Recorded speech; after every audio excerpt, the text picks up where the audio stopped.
Naam, karibu sana mtazamaji wa kipindi cha Tuongea Asubuhi. Tuko katika mjadala wa siku ya leo, na katika mjadala wetu kwa siku ya leo tutajikita kuangazia nafasi ya mwanamke katika jeshi la zimamoto na uokoaji, hususan hapa mkoani Mwanza. Na hapa nina uongozi ama nina watu muhimu sana kutoka katika jeshi hili la zimamoto na uokoaji, kwa sababu katika miaka kadhaa iliyopita baadhi ya shughuli zilikuwa zikionekana pengine wanaume ndio wanafanya vizuri zaidi ama ni za kiume, lakini kwa sasa mambo yamebadilika.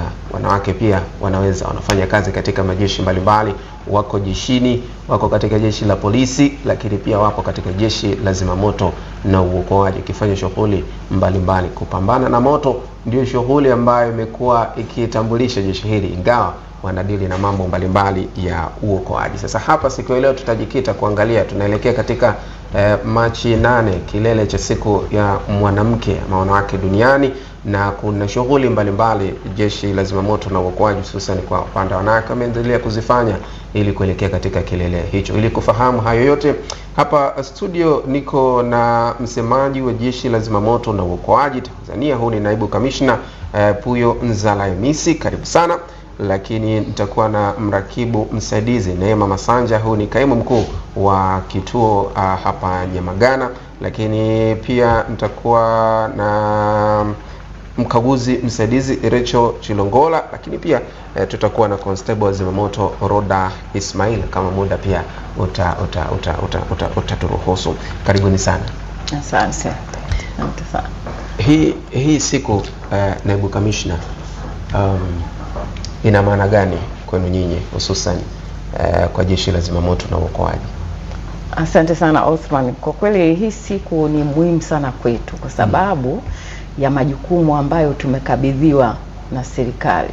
Majukumu yetu kiujumla ni kuokoa maisha na mali. Sasa tunakuja kulinganisha uokoaji wa maisha na mali, alafu unaweka na ule husika wa wanawake. Na kwanza kabisa majukumu yetu tunaokoa. Tunaokoa wapi? Na tunaposema uokoaji sio kwamba kama ambavyo watu wamezoea, wananchi wamezoea tunazima tu moto. Ndio. Sisi tunafanya uokoaji majini, tunafanya uokoaji angani pamoja na nchi kavu. Tunaposema angani, na ndio maana leo hii hata ukienda pale airport, viwanja vya ndege utatukuta. Kwa hiyo kwa ajali zozote za ndege au majengo marefu, huo ni uokoaji angani. Tunakuja tunasema uokoaji majini, tuna kikosi cha wanamaji. Kwa hiyo tunafanya uokoaji kwenye maziwa, bahari na hata kwenye mafuriko, ndio tunazungumzia uokoaji majini. Lakini tunaposema uokoaji ardhini, sasa ni hii mioto ambayo inatokea, lakini tumekuwa tukishuhudia watu wanadondoka kwenye mashimo au watu kutupa watoto katika mashimo. Hayo yote ni majukumu yetu sisi. Kwa hiyo kupitia haya majukumu, kupitia na hivi tunavyosema wanawake, ukiwaanisha kwa kweli kwetu sisi tunafurahi. Kwa sababu tumepata nafasi ya kuitumikia jamii, lakini katika ngazi ya mwanamke. Na ukumbuke kwamba mwanamke ni kiongozi kuanzia ngazi ya chini ya familia. Sahihi.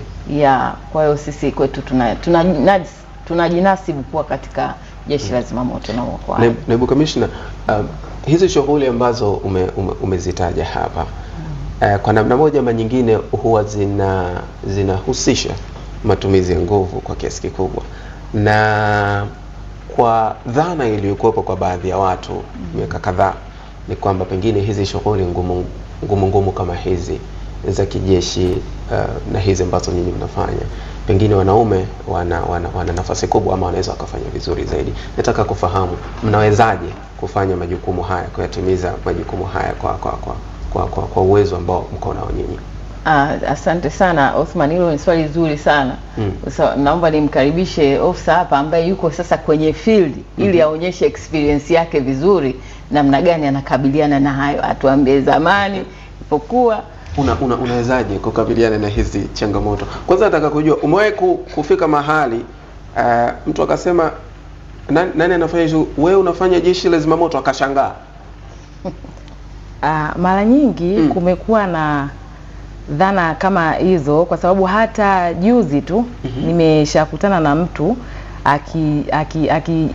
akisema kwamba sisi wanawake kuna hizi kazi za kuzima moto kwetu zinakuwa ni changamoto, lakini kiuhalisia hapana, kwa sababu wanawake sisi tunafanya kazi sawa sawa na wanaume jinsi wanavyofanya. Kwa hiyo kazi zote tunazofanya sisi, tunafanya kazi za operation kama ni kuzima moto tuseme, ni tunazima moto, lakini pia wanawake saizi sisi tunafanya kutoa elimu kwa jamii. Wanawake sisi tunaokoa maisha ya watu pamoja na mali. Ni tofauti na ilivyokuwa zamani. Kwa kipindi cha zamani wanawake tulikuwa tunaonekana hizi kazi zingine kama kwenda kuzima moto ni hatuwezi. Kwa hiyo hata shifti zilivyokuwa zikipangwa, unaweza ukakuta wanawake mara nyingi tulikuwa tunawekwa chumba cha habari, kwa maana ya kupokea tu simu, kupata tu taarifa za kwamba labda tukio liko sehemu fulani na nini hivyo. Lakini kwa sasa hivi wanawake wanaweza, tunaenda kuzima moto, wanawake wapo wanaogelea, wanawake wanaokoa. Kwa hiyo tupo kwa namna hiyo. Kwa hiyo wanawake tunaweza, tuko vizuri. Na ikija kwa upande wako, wakati unaomba hii kazi ya zimamoto na uokoaji, jamii ilikupokeaje? Pengine familia yako na nini, ni wazo ambalo ulikuwa nalo wewe mwenyewe, ulitaka kufanya jukumu hili, ama kuna wengine walikushauri? Mimi binafsi nilipenda. Nilipenda kwamba nilijua tu kabisa kwamba nitakapoingia, kutokana na moyo wangu umeridhia, basi nitafanya vizuri. Japokuwa jamii hata ndugu walikuwa na dhana hiyo unayotuambia kwamba hizo kazi ni ngumu, mtaweza kubeba yale mamipira makubwa wanakimbia nayo kwenda kuzima moto. Lakini mimi nilikuwa na imani kwamba nitaweza, na nilivyoingia nimeweza. Niko vizuri tu kama wanaume wanavyofanya, na mimi nafanya. Na walipokea vizuri nyumbani wakati unatoa hiyo? Mwanzo walikuwa na hofu, lakini wakaja kukubali baada ya kuona nafanya. Okay. Naibu Kamishna, kuna shughuli nyingi ambazo jeshi la zimamoto na uokoaji inazifanya. Nataka kufahamu kuna changamoto gani ambazo huwa mnakutana nazo majeshi, hususan kwa wanawake, kwa sababu tunazungumzia zaidi wanawake. Changamoto zipi ambazo huwa wanakutana nazo wakati wanatekeleza majukumu yao? Changamoto kubwa mimi naweza nikaisemea kwa ujumla wake, ni mtazamo wa kijamii. Tunasema tamaduni. Unajua vyombo vyetu vya ulinzi tuna ile culture kwamba ni wanaume tu. Ndio.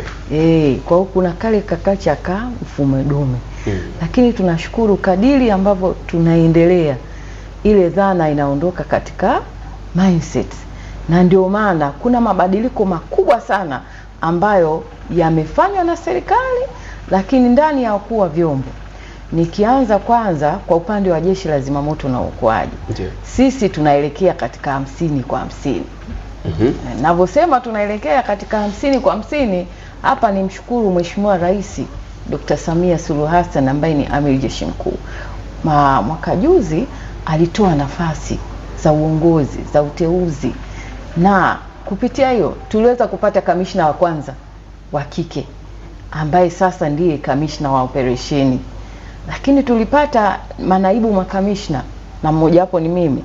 Sasa zile nafasi zilizopatikana, uongozi huo wanashiriki katika vikao vya management.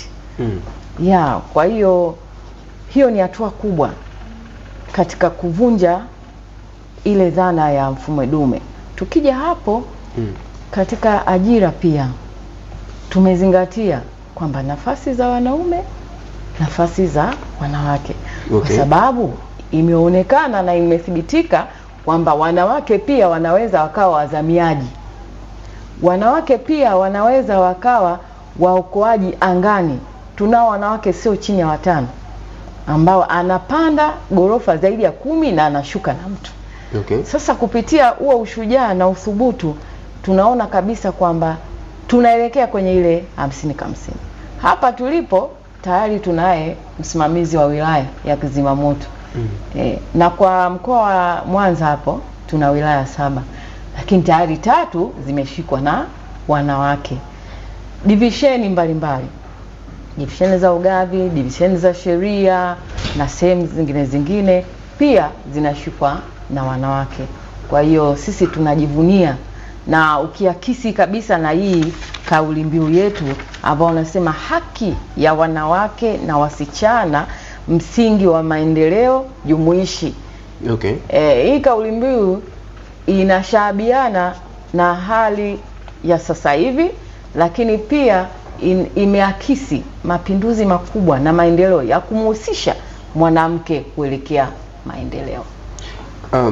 Kaimu mkuu wa kituo cha Nyamagana, na unahusika na watu wengi pale, hususan wanaume na kuna changamoto zozote ambazo unazipata kwenye uongozi, pengine ukitoa amri bwana fanye jambo fulani, unakumbana nazo, pengine mtu anaweza asichukulie kauli ambayo ina nguvu ama kadharau kile ambacho unakizungumza. Umekukutana na changamoto kama hiyo?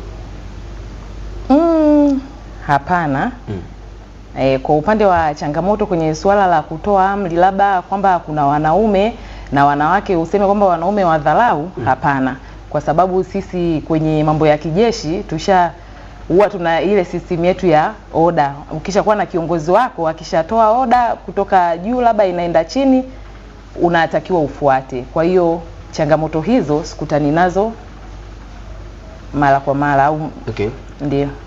Na vipi kuhusiana na ushirikiano wenu sasa pale, wanawake kwa wanawake, lakini pia wanawake na watu wengine, kwa sababu kuna dhana nyingine mtaani, wanawake huwa hawapendani. Hii huwa inazungumzwa sana. Mmekukutana na hili pia atanijibu hapa mkaguzi msaidizi. Mmekukutana na changamoto kama hiyo mkaanza kusigana? Kwanza hili la wanawake hawapendani huwa linatokea kwenye jeshi la zimamoto na uokoaji. Hiyo wanawake hawapendani kama ambavyo umeshaanza kusema toka mwanzo kwamba wanawake hawapendani, lakini kwa upande wetu sisi nyewe mnapendana. Sisi kwa kweli tunapendana. Mimi niseme wanawake hatupendani kwa sababu kwa kazi zetu hizi za zimamoto mkisema msipendane, na sisi kitu kikubwa sana ambacho huwa tukielezwa hata na viongozi wetu ni upendo, kwa sababu kazi za uzimaji moto mkiwa hampendani mnaweza mkauana. Okay. Kwa sababu inaweza ikawa imetokea labda tukio sehemu mmeenda kuzima moto, ni kwamba kwa sababu ya kutopendana unaweza ukamsukuma mwenzako kwenye moto au ukamchoma na kitu chochote chenye ncha kali labda hivyo, akapata changamoto. Kwa hiyo sisi swala la upendo tumekuwa tukiliongelea sana mara nyingi. Mkaguzi msaidizi, kuna jeshi la zimamoto kufanya shughuli zenu mnahitaji vifaa mbalimbali. Ndio. Sijui kama ndo kudive huko kuzamia majini, basi mtahitaji vifaa hapo. Kwenda kuzima moto mtahitaji vifaa, magari na nini, hata huo moto namna ambavyo mnazima kuna vifaa ambavyo huwa mnatumia. Sasa nataka kufahamu matumizi ya vifaa hivi kwa upande wa wanawake. Mnawajengea uelewa kutosha kwa namna ya kutumia hivi vifaa wasiweze kupata changamoto pengine ukilinganisha na nafasi ambao wako nayo? Asante. Yaani kuhusiana na mafunzo ya namna ya kutumia vifaa, mafunzo tuko darasa moja watu wote, wanaume kwa wanawake, tuko darasani tunafundishwa. Kwa hiyo tukienda kwamba kwenye mafunzo ya namna ya kutumia, sisi sote tunakuwa na elimu moja. Na pale ambapo labda mwanamke ataonyesha kutokuelewa, anawekwa kwenye uelewa zaidi. Na ndio maana sasa tunavyoenda kwenye majukumu tunajikuta wote tunafanya majukumu sawa. Ndio. Sawa. Naibu Kamishna, kwenye hili swala la kuna upande wa wanawake na wanaume, nyinyi mnadili nalo, na umezungumza hapa mnahitaji 50 kwa 50. Kwa namna moja ama nyingine inawezekana uwiano huu ambao hata bungeni unazungumza unahitajika bado haujafikiwa. Lakini kuna mikakati yoyote ambayo sasa nyinyi kama jeshi la zimamoto na uokoaji mmeiweka ili kuhakikisha kwamba wanawake mnawapatia nafasi zaidi ama mnawapa kipaumbele ili kuhakikisha kwamba uwiano unapatikana? Sawa. Nashukuru sana Othman. Kwanza nipende kujulisha kwamba kwa Jeshi la Zimamoto na Uokoaji tuna mtandao wa wanawake. Mtandao huo unajumuisha askari na maafisa wote jinsi yake. Sasa kupitia huo mtandao, jukumu lake mojawapo ni kuhamasisha na kuhakikisha kwamba wanawake wanajitambua na kujielewa kwamba sisi sio kwamba tunaweza tu. Sisi tunajua. Na kwa nini tunajua? Kwa sababu kuanzia chini tunaleta maisha. Mungu ametupa neema ya kuleta maisha. Tunazaa.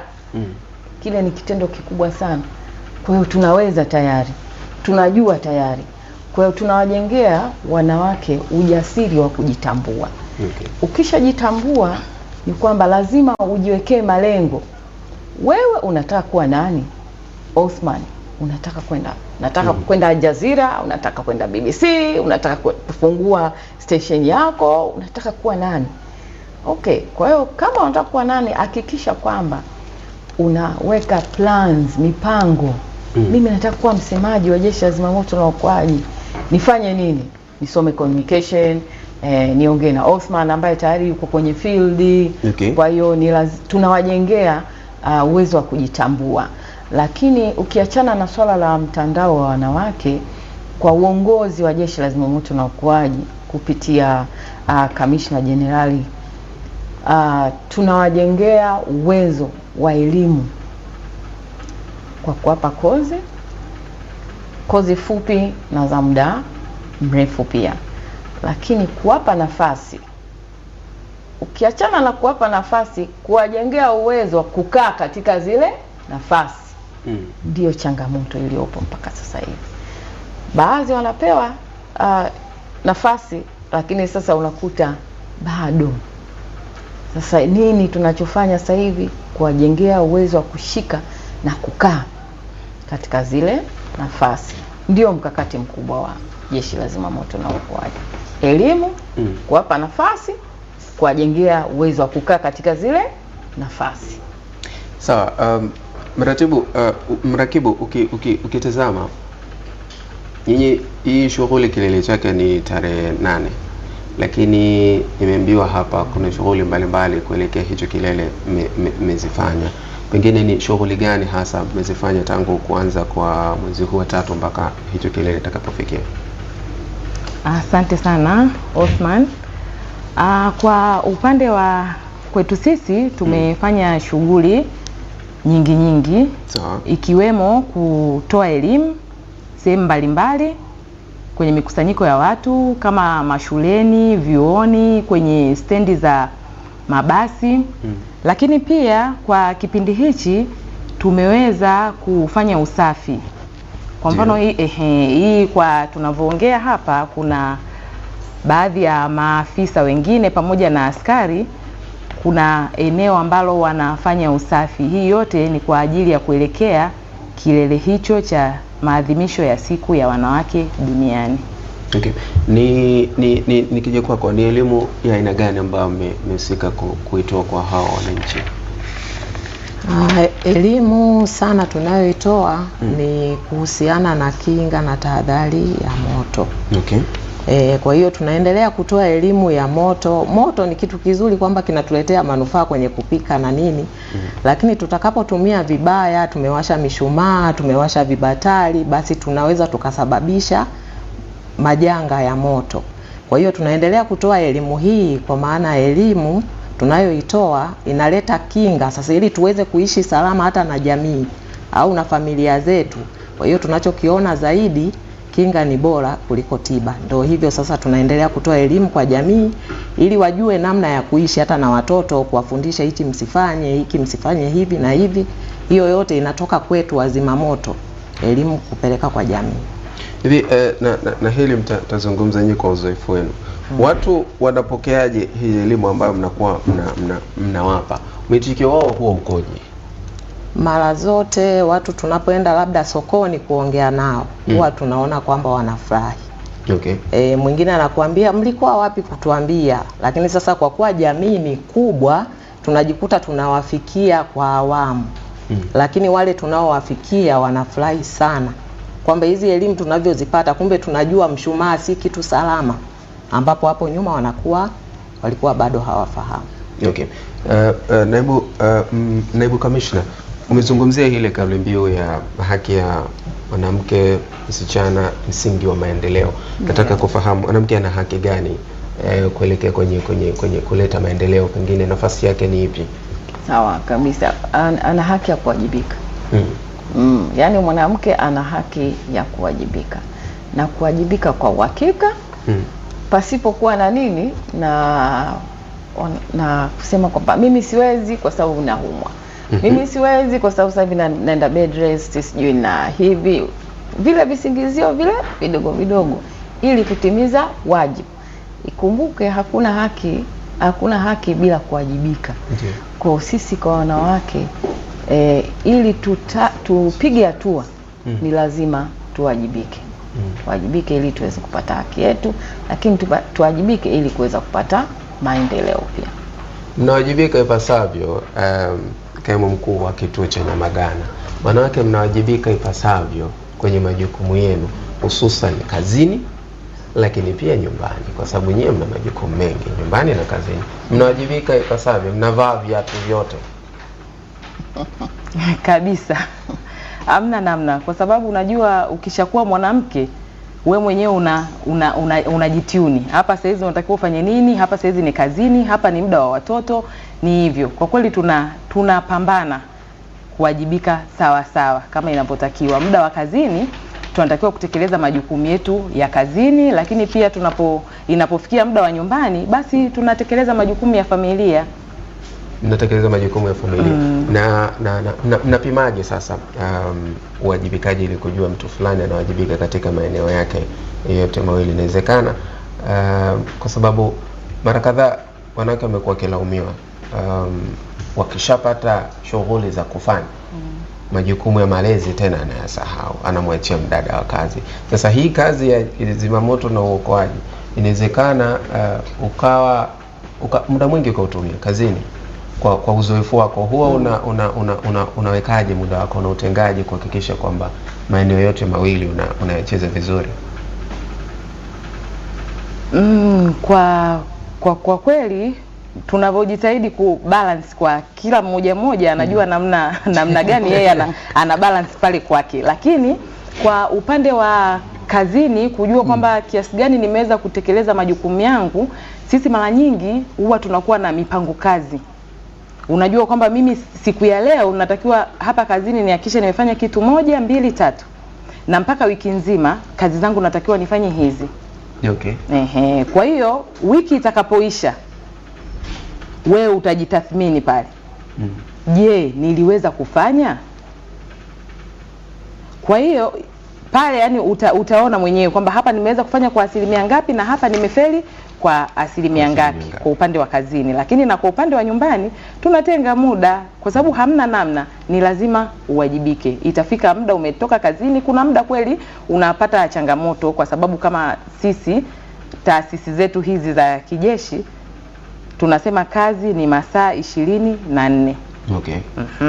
Lakini tunaangalia namna gani inabidi familia pia zihudumiwe, kwa sababu hata viongozi wanajua ni kwamba na sisi ni wanawake tunatakiwa pia kuhudumia familia. Ndio, tuna watoto, tuna waume, kwa ni namna gani tunatakiwa tuhudumie sehemu zote. Mmeko kumbana na changamoto, pengine unataka ukatimize majukumu, wakati huo pengine unahitajika pia na familia. Sasa wakati unataka kwenda kutimiza majukumu, huyu unayemwaga naye anatia ugumu.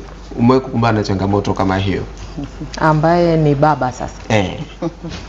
Bwana, mimi nataka nikazime moto, pengine kuna changamoto au nimeitwa ofisini, wakati huo ndo umeingia labda. Kwa hili sasa niliongelea kwa upande wangu mimi. Karibu.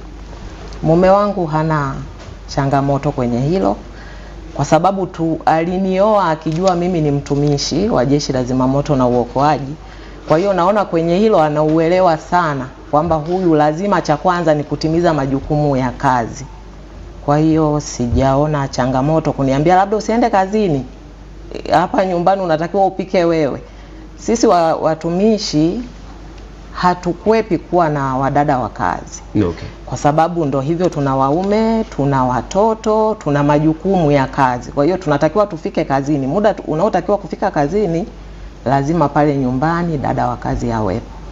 Okay, sasa nataka tuangalie tuligusia kwa namna moja ama nyingine kwenye jambo leno hili la utendaji, na nataka nilikuwa najaribu kuchagiza hapa ili tuone namna gani mnaweza mkaweka haya mambo mawili sawa. Sasa nataka tuangalie kwenye swala zima la utendaji. Kumekuwa na lawama mara kadhaa za kufika katika matukio, na hili kwa sababu msemaji upo leo hapa, itabidi utujibie. Lawama zimekuwepo, moto umewaka sehemu, tuliwapigia tangu saa ngapi hawajatokea. Shida huwa ni nini, msemaji? Kwa kweli hapo shida niseme tu ni swala la kimawasiliano, kwa sababu sisi kama Jeshi la Zimamoto na Uokoaji, sisi tupo kituoni na tunasubiri kuitwa, lakini nini kinachotokea pale?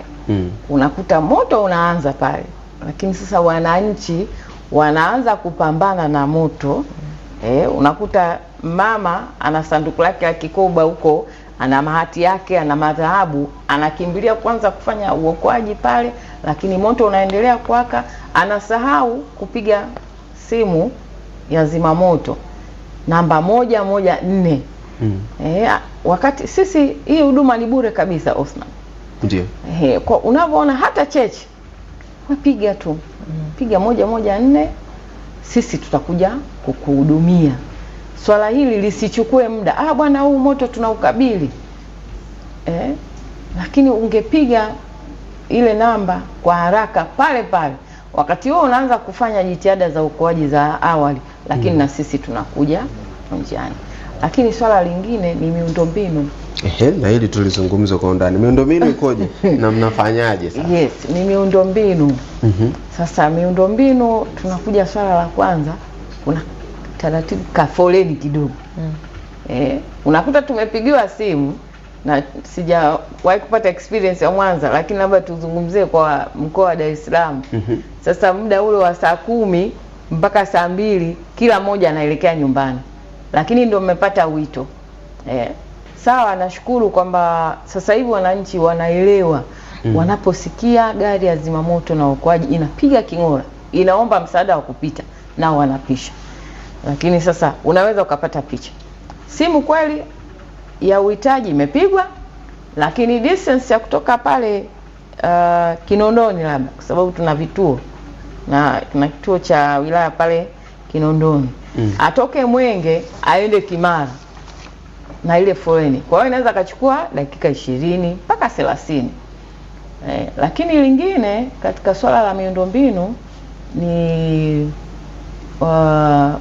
baadhi ya wananchi kuto kuzingatia mipango miji. Okay. Mtu ni anajenga, anaweka liukuta lake hapo, mpaka hata ule uchochoro wa kupita gari inashindikana. Kwa hiyo unakuta gari yenyewe mpaka inapenya, wanaambia hiyo njia haifai, piteni huku. Kwa hiyo mpaka tunafika kwenye tukio, muda pale unakuwa nini, umeshaenda. Ila wito wangu na rai yangu kwa wananchi, watupigie kwa haraka sana. Ameona tu cheche, ameona dalili za hatari, apige, ila sisi tuweze kutoka haraka na kumfikia. Na kwa upande wako, kwa mkoa wa Mwanza sasa, kwa sababu msemaji amezungumza kwa ujumla, kwa mkoa wa Mwanza mnafika kwa wakati kwenye matukio? Sahihi, lakini inategemea sasa na watu waliopata tukio ni muda ule walitupigia simu, kwa sababu mtu anaweza akapata tukio la moto, badala ya kusema apige Jeshi la Zimamoto na Uokoaji ili aweze kupata msaada, yeye ataanza kupambana kwanza yeye mwenyewe na ule moto. Kwa anaweza akapambana kwa zaidi hata ya dakika 10, dakika 20 ndo aje akumbuke zimamoto, na huenda hata namba akawa hana. Licha tu ya kusema nikumbuke kupigia Jeshi la Zimamoto na Uokoaji, lakini unakuta hata namba yenyewe haijui. Kwa hiyo kile kitendo cha kutumia dakika 20 au na zaidi ukiwa unapambana na ule moto, alafu uje utupigie sisi simu na sisi tupokee simu tuweze kujua ni eneo gani ambapo kuna tukio, tuweze kuja, inaweza kachukua muda zaidi pale. Kwa hiyo ni lazima muone sisi tumechelewa kwenye tukio. Okay. Ndio. Sawa, nataka kufahamu na kuna ujumbe hapa nilipokea kuhusiana na hili. Raia wanataka kujua kitu kimoja. Ni ajali zipi za moto ambazo nyinyi mnafika? Kwa mfano, mimi na baskeli yangu ikiwaka ile, ama pikipiki yangu ikiwaka, napaswa kuwapigia nyinyi? Sahihi kabisa. Sasa bila shaka wamefahamu. Ndio. Ukiwa na chombo chako chochote kikiwaka moto, unapaswa kuwapigia watu wazima moto. Yes, na hapo nieleze kwa zaidi kidogo ni kwamba sisi zimamoto na uokoaji tunashughulika na uokoaji hata ajali za barabarani. Okay. Ajali za barabarani.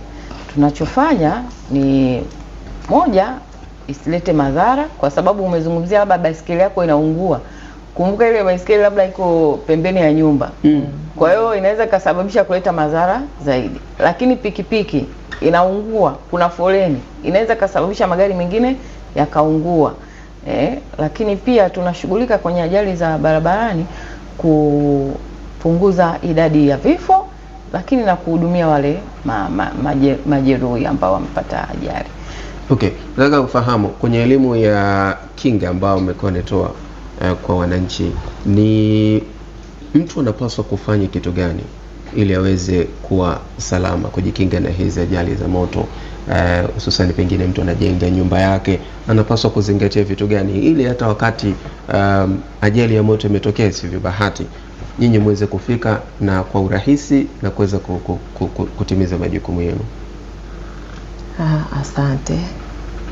Yaani ili kuweka haya mambo sawa, hasa ni kufuata utaratibu unavyotakiwa. Zimamoto kwetu tunatakiwa wananchi kabla hawajajenga nyumba zao waje kwetu pia tuwape miongozo ya namna ya kufanya. Kama afande hivi alivyosema, mtu anajenga nyumba lakini anajenga hadi anaziba uchochoro. Hakuna gari inapita, labda pikipiki tu ndio itapita. Kwa hiyo hata wazimamoto tukifika tunajikuta nyumba inayoungua iko mbali, gari zetu zinaishia mbali. Kwa hiyo cha msingi hasa ni hicho, kufuata tu utaratibu wa kabla ya ujenzi. Sawa. Ndio. Mtazamaji, tuko studio hapa, niko na msemaji Jeshi la Zimamoto na Uokoaji Tanzania, Naibu Kamishna Puyo Nzalayamisi, lakini pia niko na mrakibu msaidizi Neema Masanja. Huyu ni kaimu mkuu wa kituo cha Nyamagana, lakini pia nipo na mkaguzi msaidizi Rachel Chilongola. Tuko hapa tunajadili na tunatazama, tunaelekea katika siku ya wanawake duniani.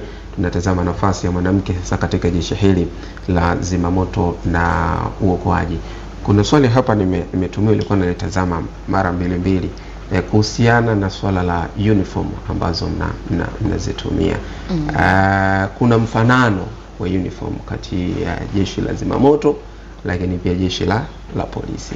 Sasa kuna mtu anauliza, hakuna wakati mnapokea lawama za jeshi la polisi? Yani nimekutana na wewe, najua si wale tu alafu nakupa lawama ambazo zilipaswa kupewa kwa mtu mwingine. Hii ikoje hapa? Hakupatikani huu mchanganyiko hapa? Kwa kweli kwa ujumla wake hatujawahi kupata changamoto hiyo. Okay. Hatujawahi kupata hiyo changamoto hiyo kwa sababu moja, tunatofautiana kimajukumu. Okay. Huwezi kumkuta polisi yuko kwenye gari la zimamoto. Utamkuta katika shughuli zake za ulinzi. Polisi analinda wananchi, sisi tunaokoa wananchi. Unaona? Kwa hiyo kutokana na utofauti wa majukumu hatujawahi kupata changamoto kama hiyo. Okay.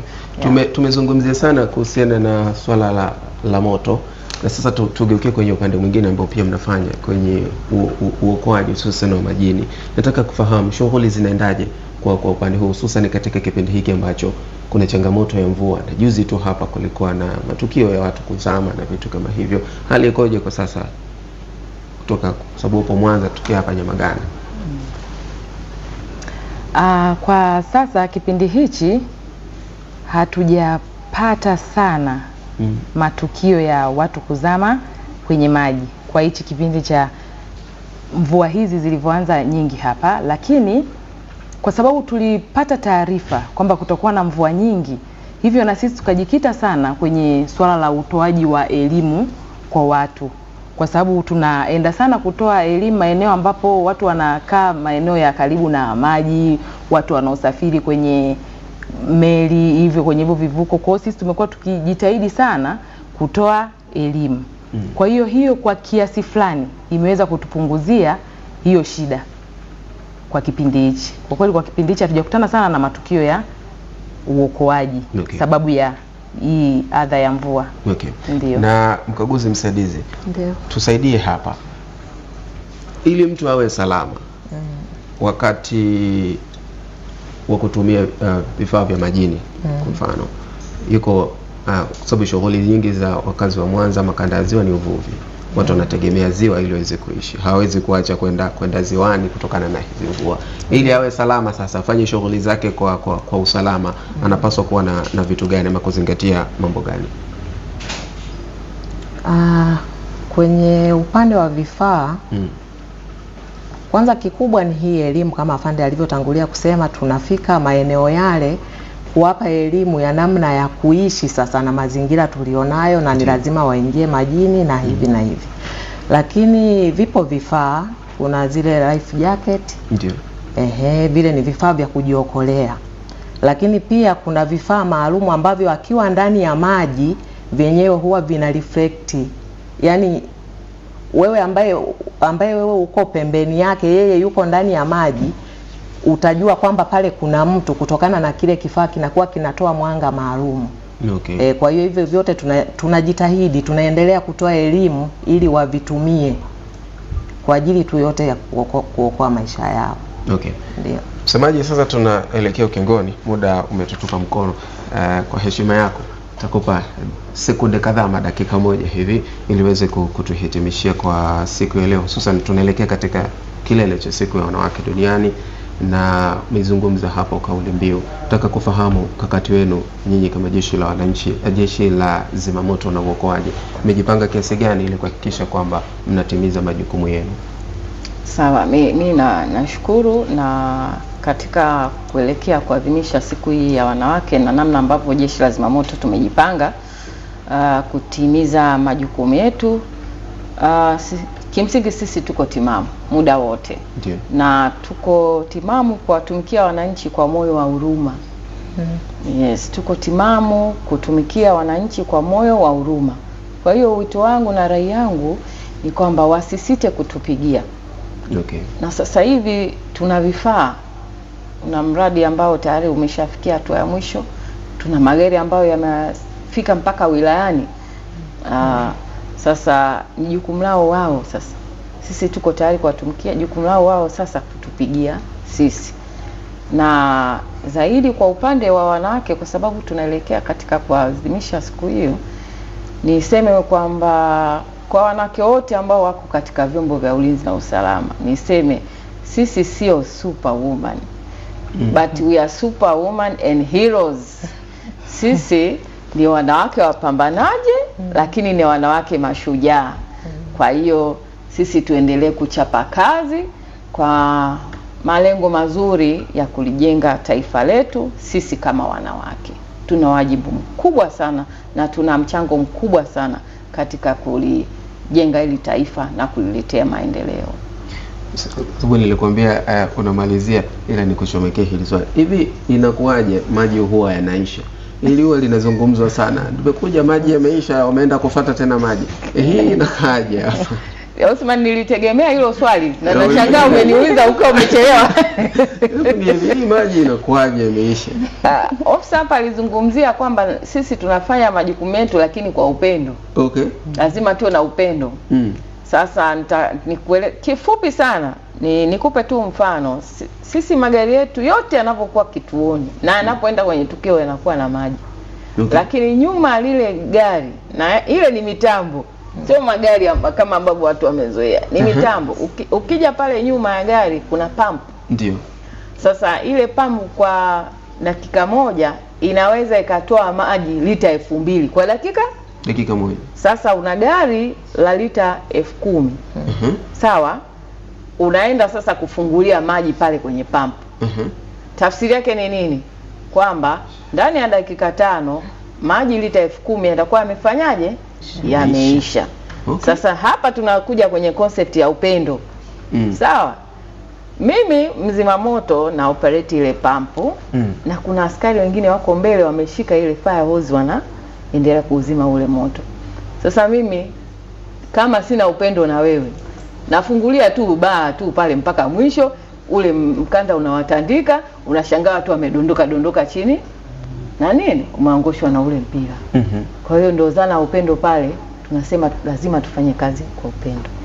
Na kurudi katika swali lako pia, ule mtambo ni sawa na ndoo ya maji unavyoenda kukinga maji. Okay. Ukienda kukinga maji kisimani pale, kiweka ndoo yako, sema mimi ngoja nikinge maji haraka niondoke. Kwa hiyo utafungua yale maji mpaka mwisho. Sawa. Lakini unasema wakati na deki ngoja nikinge maji. Kwa hiyo utafungulia yale maji kidogo. Kwa hiyo unakuta kwamba ndoo ile ungeweza kujaza kwa sekunde 2. Lakini ndoo ile kwa sababu umefungulia kidogo, kwa hiyo inaweza kachukua hata masaa 2 ndio ikajaa. Ndio sawa na ule nani mtambo wetu. Okay. Ile pressure unayoweka ndio itasema kwamba utamaliza maji kwa dakika ngapi. Kwa hiyo unafika pale umeweka pressure kubwa, maji yametoka, yameisha, unatoka sasa kwenda kufuata maji. Yule ndo ambaye amekuja sasa hivi kwenye tukio. Mbona wamekuja tu wameangalia tukio wameondoka, au wamekuja bila maji. Unaona nani picha inapokuja. Okay. Na ili hiyo pressure manake itaendana na ukubwa wa moto. Yes, sahihi kabisa. Okay. Kwa nguvu itakayotumika inategemea na moto mkubwa kwa kiasi gani. Asante sana. Mtazamaji, ni msemaji wa Jeshi la Zimamoto na Uokoaji Tanzania, Naibu Kamishna Apuyo Nsalayamisi. Lakini hapa studio pia nilikuwa na mrakibu msaidizi Neema Masanja. Huu ni kaimu mkuu wa kituo kutoka hapa Nyamagana, lakini pia mkaguzi msaidizi Recho Chilo Ngola. Asanteni sana kwa kuja studio kwa siku ya leo. Nashukuru. Bila shaka wa Nyamagana tutakuwa tunawasiliana mara kadhaa. Asante, karibu. Changamoto huku. Sawa, karibu. Mtazamaji, asante. Kwa niaba ya Bernard James, Lucia Mkono, Shukuru Lavet, mimi ni Al-Habib Abdullah Uthman Feruzi. Asante kwa ambaye umetenga muda wako kutazama Star TV. Tuongee asubuhi kwa siku ya leo. Mpaka wakati mwingine, kwa heri.